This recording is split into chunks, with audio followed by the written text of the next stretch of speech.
Okay, I think it's time to get started. I know we still have people coming in, but hello and thank you to everyone around the world for joining us for this week's lab meeting. My name is Kristen Aboud. I am the science editor at the Human Vaccines Project, and I will be your moderator today.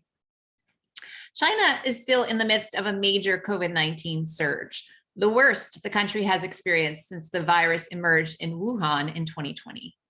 This surge has triggered a series of lockdowns, including the entire city of Shanghai. Chinese officials are planning to test all of Shanghai's 25 million residents in an effort to identify those that are infected and to try to rein in the growing number of new infections in the country's financial capital. Meanwhile, scientists in the UK have identified a new SARS-CoV-2 subvariant known as XE, which is a recombinant form that combines parts of both the BA.1 and BA.2 versions of the Omicron variant. Although data is still being collected, there is no evidence as of yet that this recombinant viral variant is more capable of escaping immune responses induced by vaccines or causing more serious disease than either of the original versions of Omicron. Scientists in the US met this week with the country's regulatory agency to discuss plans for developing, manufacturing, and introducing a more variant-proof COVID-19 vaccine by this fall. Just one more note before I introduce today's speaker. The information presented today includes some pre-published data, and we therefore ask that you not reproduce or disseminate the data presented in today's talk in any way. It is my pleasure to now introduce today's speaker, Dr. John Tsang.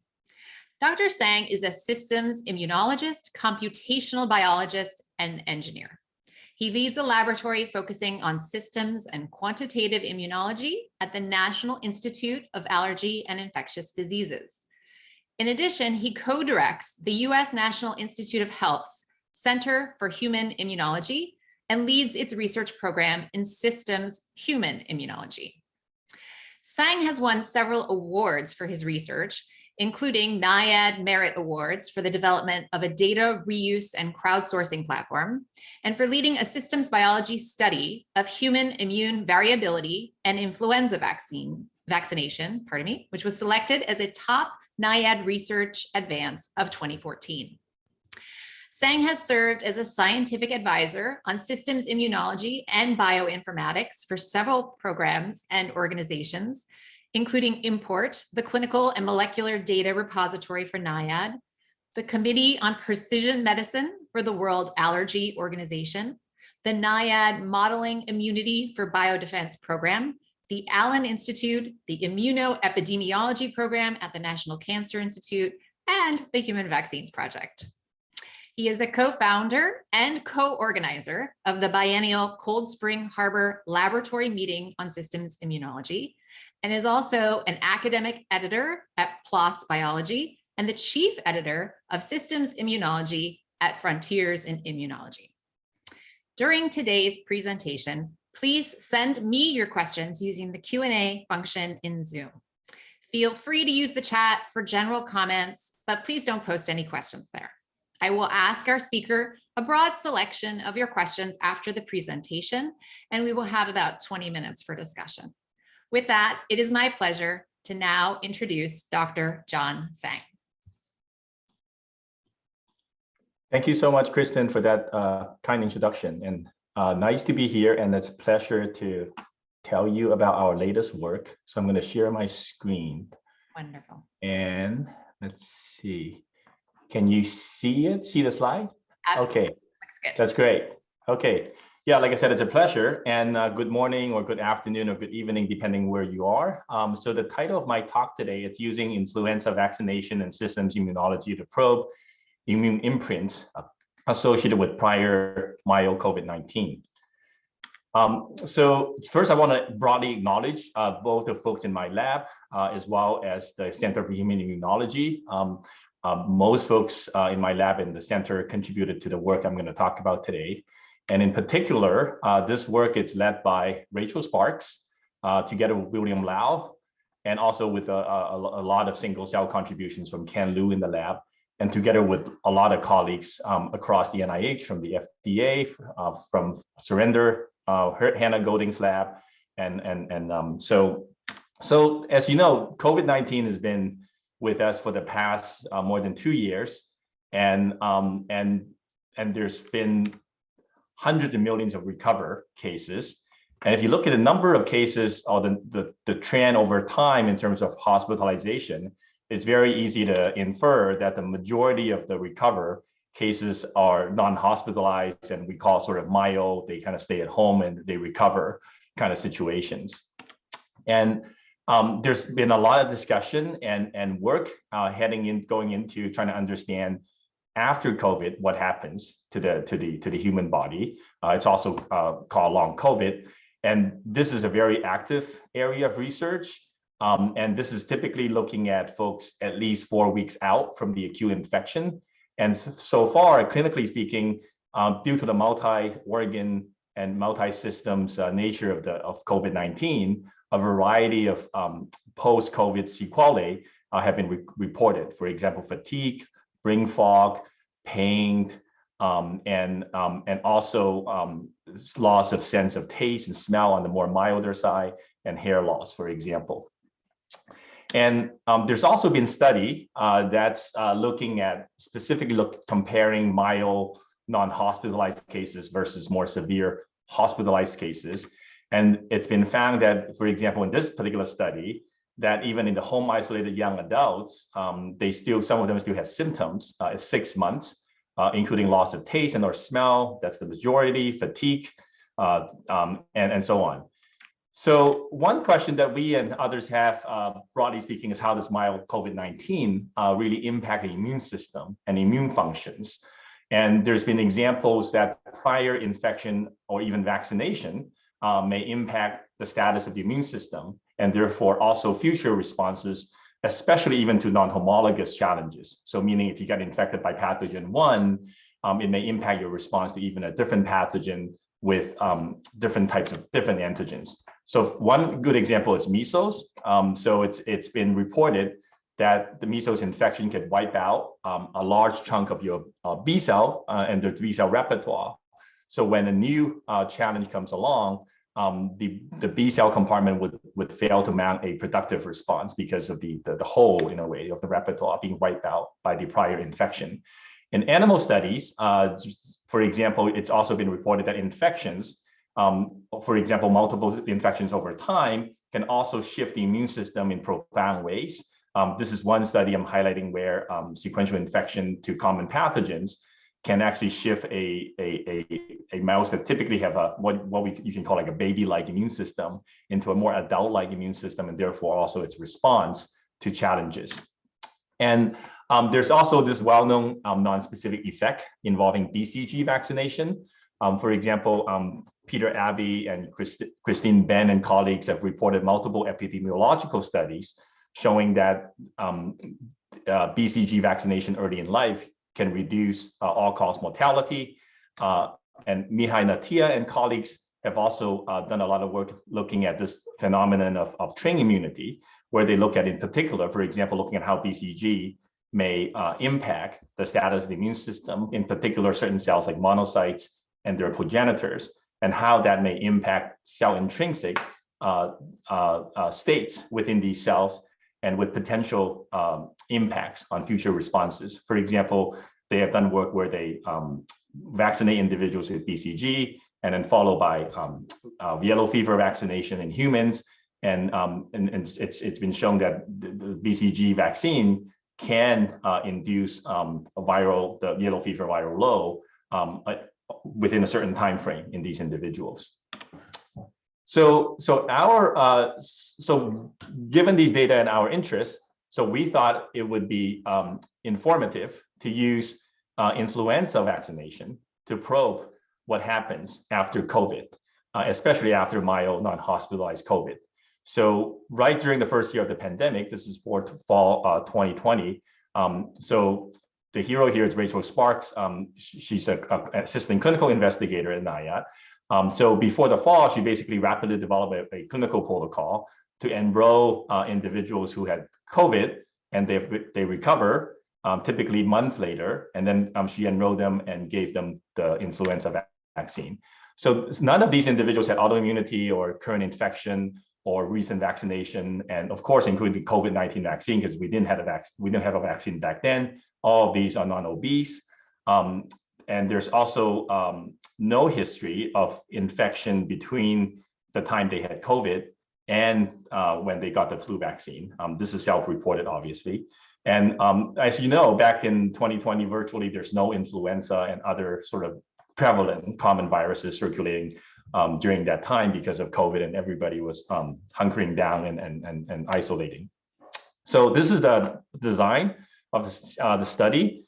So Rachel and her team enroll this prior mild COVID-19 group, and also have a age and sex match healthy group. So these are never COVID, basically. So they came in and got screened, and we got 2 baseline samples, and they got vaccinated, and then we collected samples and analyzed the day 1, day 7, and then the follow-up all the way. We're still following in some of these individuals all the way through, basically. So from these samples, we have generated a variety of data, including circulating proteins, flow cytometry, the antibody titers and antibody binding assays, as well as on a subset of samples, single cell CyC, which I'll highlight in this talk. So William Lau, it's the another co-leader together with Rachel, and William was a computational biologist working with Rachel and heading up the computational analyses. So, well, first of all, why influenza vaccination, right? So one is that it's convenient. We already have clinical protocols for doing this kind of work, and so we can rapidly sort of modify that to accommodate the design I mentioned. And it's also, of course, indicated for individuals, healthy individuals. And there's potential health benefits. And the other important aspect is that we have quite a lot of data and understanding on the systemic response that are detectable in blood. So this is just for convenience, one study from us, but there's also other studies out there highlighting the same kind of systemic response following influenza vaccination. So typically when you assay the blood, so this is using blood transcriptomics, for example, you can see on day 1 following vaccination an acute innate response reflecting changes in multiple cell types, including monocytes and NK cells, and also some lymphocytes, and also type 1 interferon type of signatures. And by day 7, you mostly see B and T cell responses, as in particular, antigen-specific of plasmablast responses. For example, here, you can see that by day 7, these flu-specific plasmablasts they rise in frequency, although they're variable across individuals, and these tend to correlate with the antibody response to the vaccine. Of course, there's also complexities with the flu vaccine. One is its prior immunity and history. So for example, the level of baseline titers, they tend to correlate negatively with the response, and therefore we have to take that into account. It would be very informative also if we can vaccinate these individuals with naive antigens, but that was very challenging. We considered it, but it was very challenging to put together a yellow fever or something like a rabies at that time. And also there's always questions on whether we can vaccinate some of these individuals with those vaccines because they don't need them, clinically speaking. So I already alluded to the fact that the response to the influenza vaccine can be really highly variable across individuals. And so, for example, even so there's an age association, but even if you look at the younger individuals, there's like a huge span of immunogenicity in terms of antibody titer responses. So this gets to my next point about why we picked the influenza vaccine, is that we have been looking at what kind of correlates beyond age, sex, and pre-existing immunity can influence the response to influenza. One important factor that we have been we uncover and studying over the years is this notion of baseline immune status. So the status of the immune system that's antigen agnostic before one gets the vaccine. So this is one recent study where we have looked at this across multiple influenza vaccination cohorts and also going into yellow fever, where we found sort of common baseline predictive signatures that can tell us who may be a high versus a low responder that goes beyond age, sex, and pre-existing immunity in influenza. And it turns out that there's also some very interesting, intriguing connection to autoimmunity. I don't have the time to talk about it, but these baseline immune status, if you evaluate certain subset of lupus patients when they're clinical quiescent, that state can be associated with the extent of their flares as well.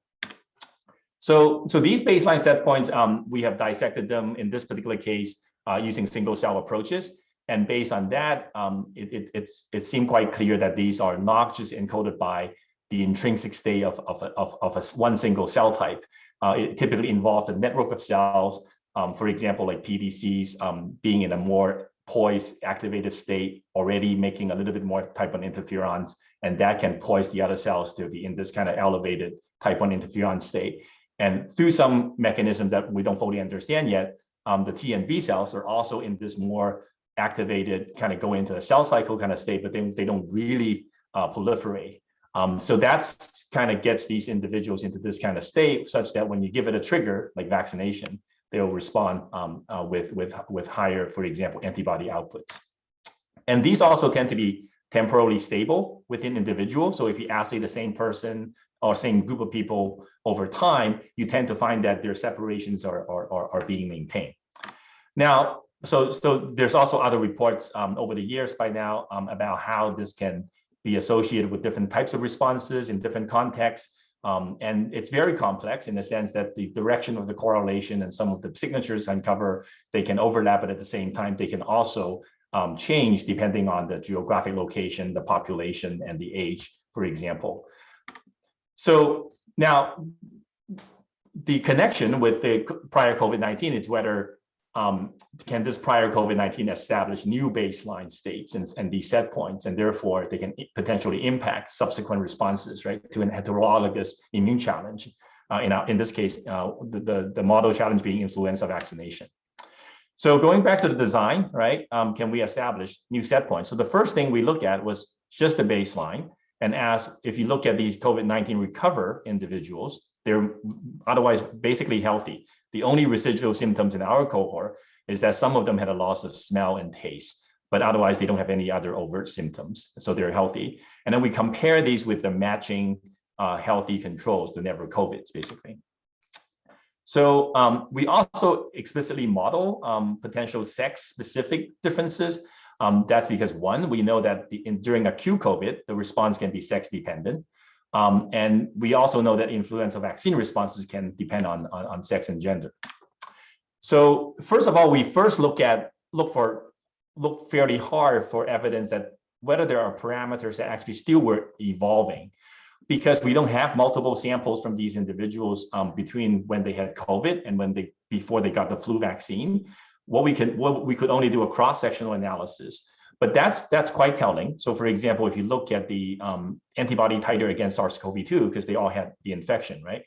You can see that both males and females, so each dot is an individual here cross-sectionally, and on the X, it's the time since diagnosis, right? So you can see this negative correlation and relationship, and indicating that, as expected, there's waning of the antibodies after infection. And we also have uncovered some interesting parameters that they're still shifting over time.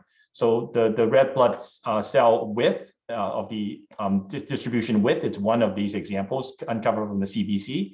And you can see that over time in both males and females, they were negatively correlated with the time.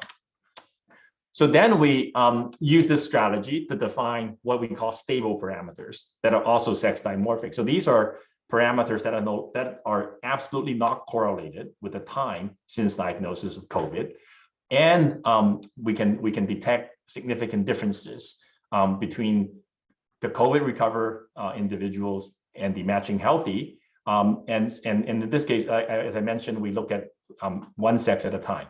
So you can see that this is one example of elevated myeloid DCs in the COVID recover males. So you can see that they're significantly higher than the healthy males, and they're also significantly higher than the COVID recover females in this case.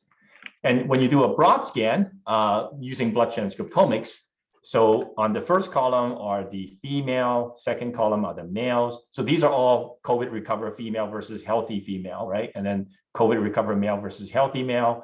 And then the last column are sex differences of sort of like after accounting for the healthy sex differences, what kind of additional sex differences you can see in the COVID recover individuals. I want to stress that these are just selected differences because I don't have the room to fit them into the slide. There's actually a lot of differences that you can see based on these blood transcriptomic gene set enrichments. So one example, for example, are these monocyte kind of signatures. You see elevations, especially in the males, in these monocyte-based signatures, and also some signatures involving metabolic genes. So now, because it's whole blood, it can be confounded by, or it can be contributed by variations in cell frequency or the change in the state of these cell populations. So the monocyte is a good example where cell frequency likely drove at least some of these differences. So you can see here that in the COVID recover males, they have elevated frequencies of monocytes compared to the females. And same with comparing to the females are actually lower compared to the healthy females.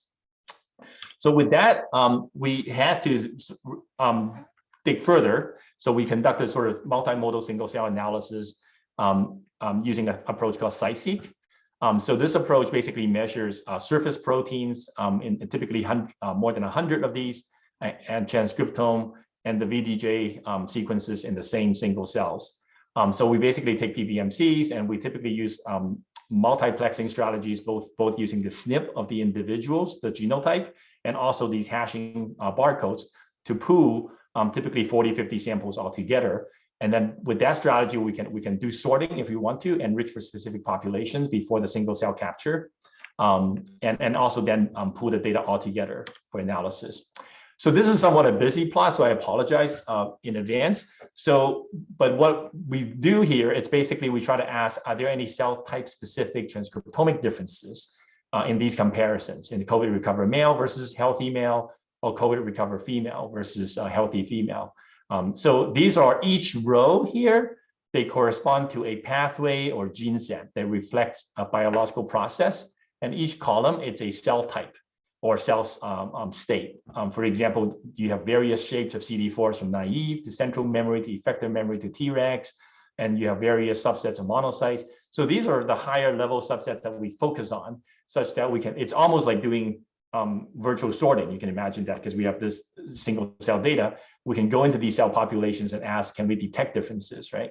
So you can see at a high level that indeed there are quite a number of differences, and these are quite consistent with the broad themes that are highlighted using the bulk transcriptomic data.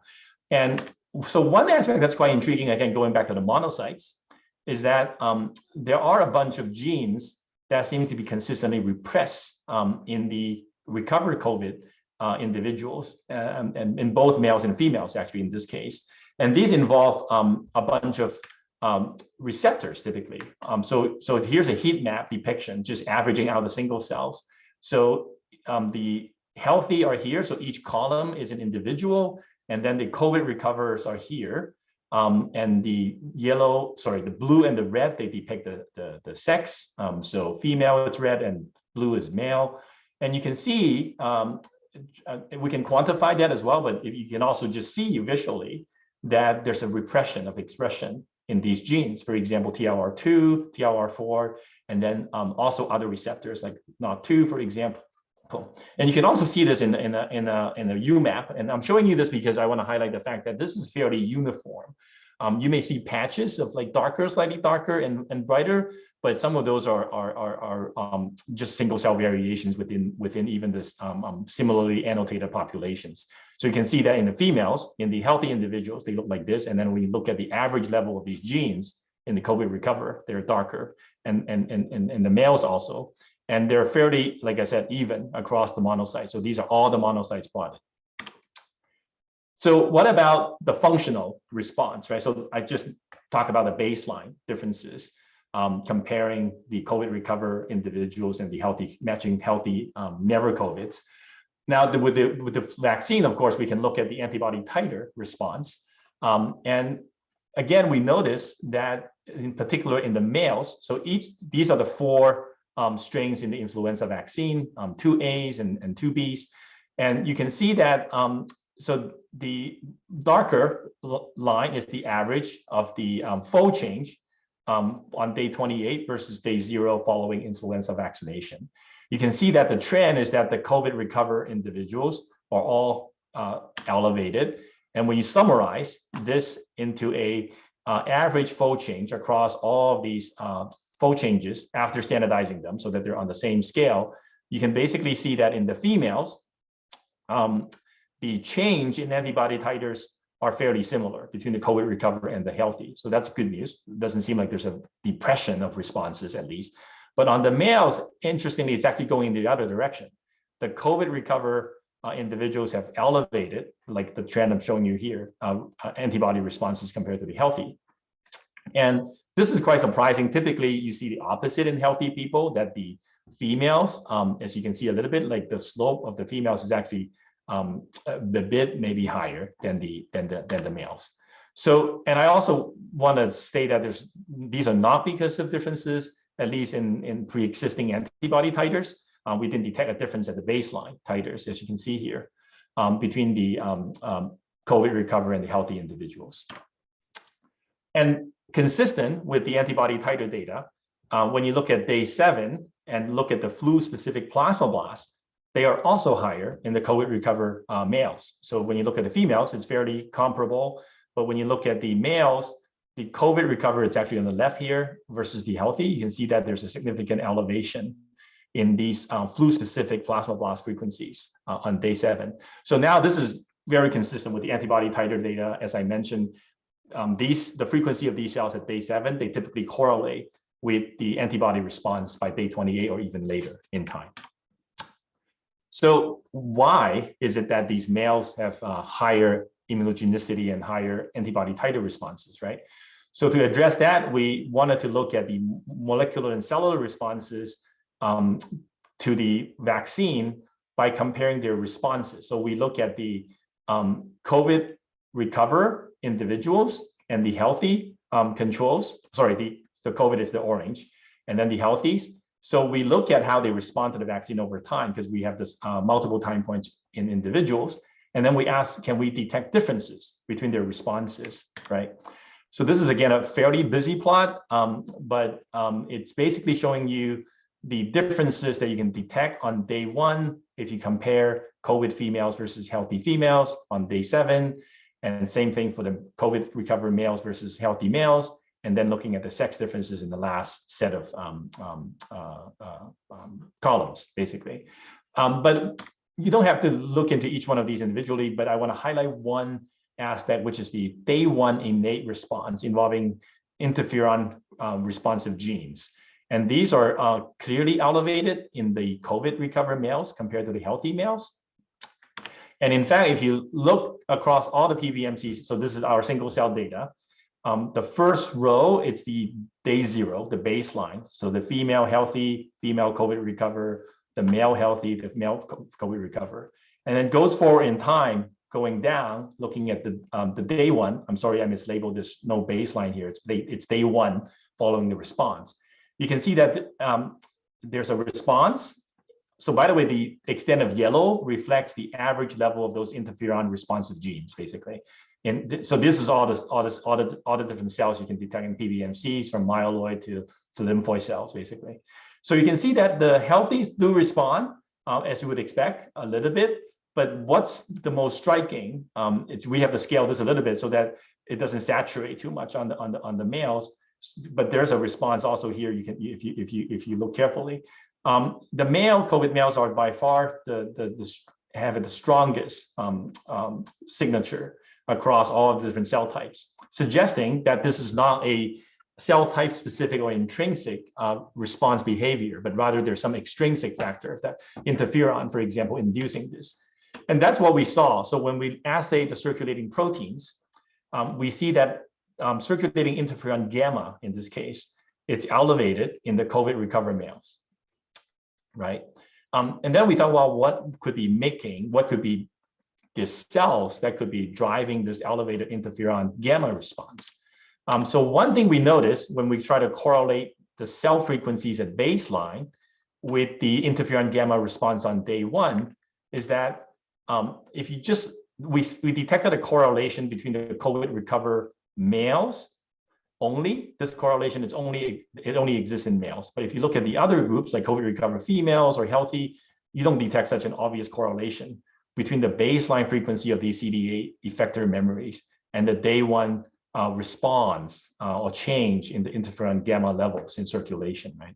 And this is also confirmed by, we also saw the same thing, but this time it's the baseline frequency of CD8 effector memory, just like here, but on the Y, it's the transcriptional response, the interferon responsive genes in both the bulk, and as you saw, it's very consistent at the single cell level as well. You can see the same correlation. So this suggests that these CD8 memory cells in these COVID recover males, maybe they might have been changed and they are in a different state. So when you give it an inflammatory stimuli, in this case, the flu vaccine, they are poised to make interferon gamma, basically. So finally, we thought, given this very strong innate response that we see in particular in the males, and we also, I've shown you that at the baseline, the COVID recover males have fairly different immune states compared to the never COVID healthies. So then the question is, can actually influenza vaccination help reset or change some of these immune cell statuses we detected at the baseline? Perhaps they can actually drive some of these COVID recovery individuals back towards normal, for example. So this is just a cartoon depicting the concept, right? The question we're asking. So indeed, there's one example involving the repressed signature that I've shown you earlier at the baseline. Remember this TLR and other immune receptor-based signatures that were depressed in classical monocytes. So I'm just showing you the same slide again from earlier to remind you of this. And when you plot these out over time, what you see is that there's a trend of a partial reset. And so by day one already, you can see that these genes are becoming more elevated and more highly expressed. And then a subset of them would stay high all the way to day 28. And you can see that they're going back towards the state of the never COVID healthies in this case. Now, we don't fully understand. We're still trying to understand what's going on with a subset of these genes and what's going on, right? So this is, and you can see the same trend in non-classical monocytes. So I'm showing you classical monocytes here, but if you look at non-classical, it's a very similar kind of trend.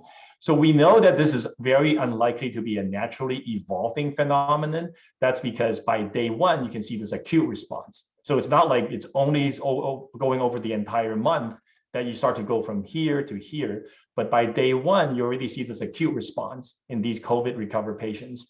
And then they linger on and can persist, basically.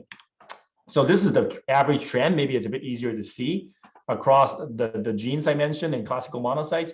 So you can see that in the females, the COVID females in both males and females, right? In basically by day one, they go up, basically. And then there's going down as well in both cases. And in fact, the females are the ones that linger better on average, basically. And you can see that they kind of by day 28, they are higher than what they started with, basically. So just a summary of what I've been, what I told you today. So prior COVID-19 myo, on average, our subjects are at least 6 months from acute disease. We can find association with very stable sex dimorphic changes in their baseline immune statuses. And I've shown you that the antibody and plasmablast responses to the flu vaccine, they're significantly higher in COVID recovered males. And the good news is we don't see any evidence of a lack of a response or repression because of prior mild COVID. I've shown you that circulating interferon gamma and likely the downstream interferon transcriptional response across immune cells are elevated on day one after flu vaccination in COVID recovered males. And this is likely potentially because of these more poised responsive memory CD8 cells at the baseline. And the innate response to flu vaccine might help partially reset the state of these circulating monocytes. And as you can imagine, what at the more basic science level, what this is suggesting is that as we go through life, repeated vaccination and infection over the lifespan can really potentially establish and fine-tune these kinds of baseline immune states with potential antigen agnostic impacts on future responses. And so this also brings up, together with a few colleagues such as Toby Coleman, we recently written a perspective on whether this notion of modulating the baseline status prior to an intervention, for example, before a vaccine, may be helpful to really improve future responses. So whether you can deliver something that can immunomodulate the immune state, and then maybe that can lead to a better response after vaccination, or maybe there are certain things that you want to suppress before vaccination. For example, certain inflammatory tones in some populations are known to be negatively associated with vaccine responses, especially in lower to middle income countries. So whether this kind of strategies can help change the course of their response, it's something I think intriguing to think about further. Thanks for your attention. And again, I want to thank folks in the lab and the folks at the CHI and many colleagues, and I think I've mentioned their names along the way, and happy to take questions. Thank you so much, Dr. Tsang. That is really some intriguing immunology work. So thank you so much for your very clear presentation. And we do have many questions coming in. And I guess one of the big questions is, why do you think you see this in men and not in women? And is there any link to hormonal differences and estrogen and testosterone that's playing a role, which has been reported to obviously affect vaccination response? Yeah, that's a very good question. Broadly speaking, I don't know. And those factors could definitely play a role.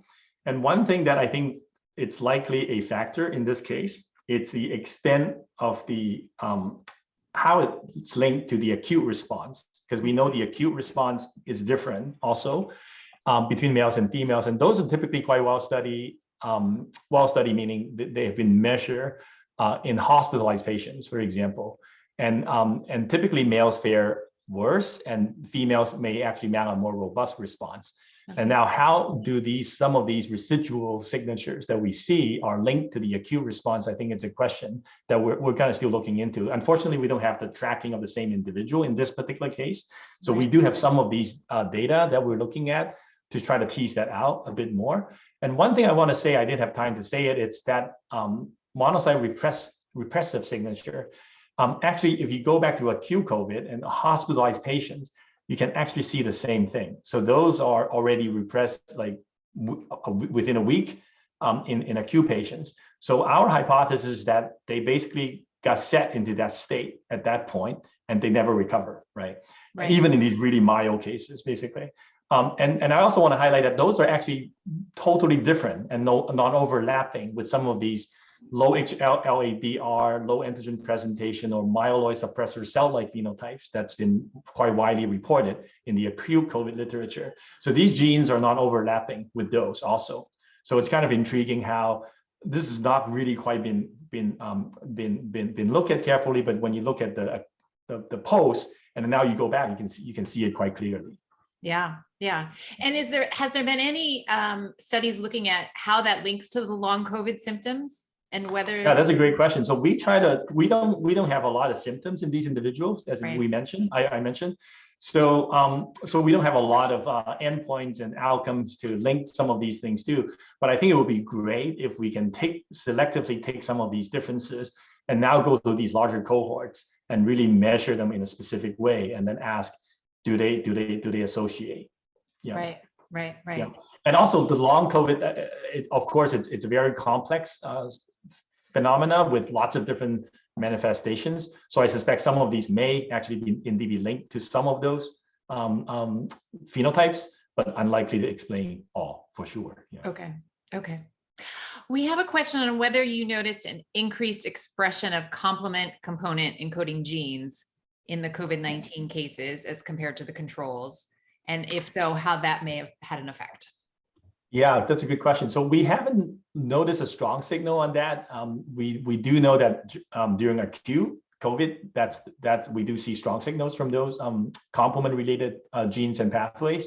yeah, so it seems like at least in these mild cases, they don't seem to linger. Yeah. Okay. And we had a question on some of the mutations in the SARS-CoV-2 variants. Does that modulate this effect that you're seeing at all? I don't know. So this is during 2020 when we had the first wave. So I think that's a very good question, and I think it might, because especially some of the inflammatory response to these variants can be slightly different and maybe tuned, and also it depends on the viral load and the severity, for example. So I think the viral load, it's a key variable that if we could link back to, it could help explain some of these variations. Yeah. Right. We have a question on the differential gene expression analysis, and were you able to identify a set of regulatory genes that might act as a strong predictor of patient outcomes? Yeah, so by that, do you mean like by patient outcomes, you mean like whether they had a certain types of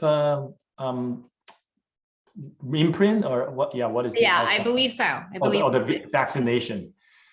Yeah, so I think we are looking into the CD8 memory cells I mentioned to try to understand what's the underlying transcriptional circuit underlying that kind of state that can potentially give them the ability to make or maybe quickly release more interferon gammas.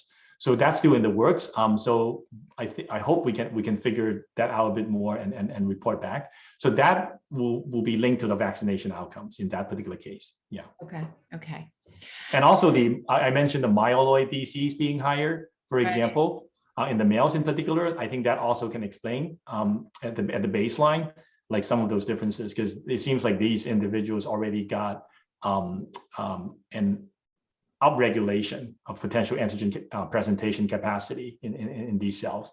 And also, finally, one thing, we detected this shift in a certain types of B cells. So these B cells are CD71 positive, and we detected these cells to be higher at the baseline again before vaccination, right, before the influenza vaccination.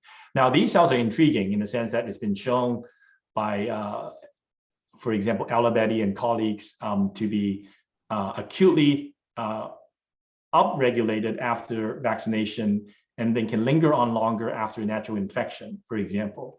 And but it's not been studied on how long. And so we suspect that in this case with COVID, maybe that has induced very broadly the lingering on of some of these activated B cells. And whether they play a role in the subsequent influenza response, we don't know, but we have seen that the antigen-specific levels of those cells are also increased in the COVID recovered males, basically. But the increase has to do with a broad compartment. It's not specific to one antigen, I think. So therefore, that may be a correlate, but it may also be a potential causal driver of that elevated plasmablast response. Yeah. Right. Okay. So we also had a question on if the inactivated flu vaccine is known to suppress interferon tone. And what about the live attenuated flu vaccine, and are there differences? Suppressive, so the live one, I assume it's like the flu miss that it's being talked about. Yeah, my understanding it's for the flu miss, if you look at blood, if you look at the nasopharyngeal the cells over there, I'm sure you can see a nice interferon response. In the blood, I think the timing is actually quite different compared to the inactivated one, right? So if you look at day one, I don't think you can see much, for example. So I'm not quite sure actually what it's meant by the suppressive interferon tone, because even in the inactivated flu vaccine, if you look at regular, like healthy individuals, you can see a nice interferon response on day one. It's not suppressed, but I think maybe that individual is referring to the fact that the COVID males are elevated compared to the rest. It's not really suppressed. Like I mentioned, there's a bit of, we need to change the scale so that one is not overly saturated, but in fact, you can see nice responses in all of these healthy and also the COVID recovered males. Females, I'm sorry. So they had everybody else had a decent response. It's just that the males in particular had this dramatically higher response. Okay. Related to the swabs, the nasopharyngeal swabs and the whole blood samples, did you notice any difference in the number of genes that were impacted? in the males? The number of genes. Yeah, we had a question on whether the common genes were different in blood and nasal samples. Oh, I'm sorry. So we did not assay nasal samples. Okay. So okay. we did not assay. So all the transcriptomic and single cell data, they're all blood, basically. Okay. Yeah. Okay. So we also had a question and a comment that said, well, thanking you for a great talk, and that it seems like the imprinting is a mix of temporally stable and variable features. Is it possible then to model how much the imprinting signature changes with time? Yeah. So as I mentioned in one of my slides, one of the very first things we did was to sort of categorize the tens and thousands of parameters we're looking at in these two categories. One are the ones that clearly had an association with time since diagnosis. So we call those the continually evolving ones. And then the other ones are the ones where we at least correlating across people, there's absolutely no evidence that they're associated with time, right? So yeah, so that's the model we had done statistically. Now, if you want to look at the dynamics and how these parameters may evolve within individuals, we unfortunately don't have the intervening sampling between like when they had COVID and when they had the vaccine. Right. But we have now, like after they got the vaccine and continue to follow them, that we do have those dynamics. But as I've shown you, that's difficult now because the vaccine itself already has modulated the status of these individuals. So that's like an intervention in a way. And then we also know that they had the COVID vaccine later for most, if not all of these individuals. So therefore that natural shift and resolution process, we only have that window in the beginning to look at it cross-sectionally. Right, yeah. Right. And would you expect there to be any similarities with someone who was not infected with COVID but received the COVID vaccine? Yeah, good question. So we don't know. We have some data on that, but not enough to we still need to generate more data to really compare to this in a robust way. Yeah. Because interestingly, in the fall, I mean, they were giving out the COVID vaccine and the flu vaccine at the same time, right? You could go in and kind of get both at once. Right. And so immunologically, I'm not sure what happens then. Or yeah, it would be some people like I would, for example, say, okay, do it on my left arm and my right arm, and then if you, for example, if you want to be brave and do some lymph node aspirates, it would be pretty cool to look at the left and right draining lymph nodes and look at some of the differences, for example. Yeah. No, absolutely. Okay, well, I really appreciate your talk. Thank you so much for that. Well, thank you for all the questions. Yeah, absolutely. It is, it's very interesting work. And of course, you know, I would love to know what you're planning to work on next. What's coming for you? What are you going to work on? Oh, that's interesting. We're working on quite a few things. Yeah. So there's, there's this aspect. We're still following some of these individuals and try to understand what's going on. And we're also moving onto more, tissues. We're trying to understand because a lot of these are still blood, and as you know, a lot of the actions are taking place in tissues, and that's why actually I mentioned one of these example projects I'm just recruiting here, that we're looking at like inflammation in the skin, actually trying to understand responses at that site. That's a very nice a model to allow us to look at this in humans. Right. And see the spatial aspects, and also trying to understand how they respond to perturbations at the skin sites. So we're moving on to tissues and try to understand the connection between tissues and the blood, for example. And then also computational approaches in terms of thinking about the dynamics. One of the questions about dynamics. So we're working on really integrating some of these real-time sampling of individuals, either with a vaccine or with infections, and try to really infer some of the mechanistic rate parameters in the system, and then try to build more bottom-up models on how immune cell interaction can give rise to some of these complex emergent phenomena. Yeah. Well, that's really fascinating. So the example I gave you today is more what I call a top-down approach, meaning we kind of don't know much yet about these COVID and these COVID recovery individuals. Therefore, we kind of scan very broadly, right, with these technologies and approaches. But when you look at the underlying aspect, is really interactions among quite a lot of different cells and over time, basically. And we are still very far away from, for example, predicting something very simple. Let's say if I increase the dose of your vaccine by 2 times, what happens to your response, right? Yeah. We have no idea. That's because our quantitative understanding of these interactions are very poor.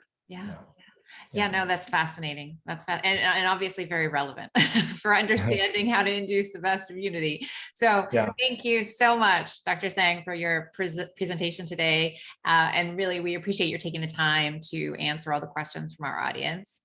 I'd also like to thank all the attendees for participating in today's webinar and for submitting such great questions for our speaker. And I invite you to join us 2 weeks from today on April 21st. Our speaker that day will be Andreas Mayer, who is a postdoctoral fellow from Princeton University, who just set up a quantitative immunology group at the University College London.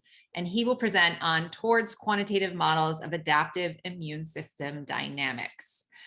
If you're interested in more research on COVID-19, please do sign up for the HVP COVID Report, a biweekly newsletter that provides insights from experts around the globe and highlights the latest scientific articles and data. And finally, please do visit our website and follow us on LinkedIn, where the full webinar series is available. And with that, I'll say thank you so much for participating today. Stay safe, and we hope that you'll join us again in 2 weeks for the next global COVID lab meeting. Thank you so much. Thank you.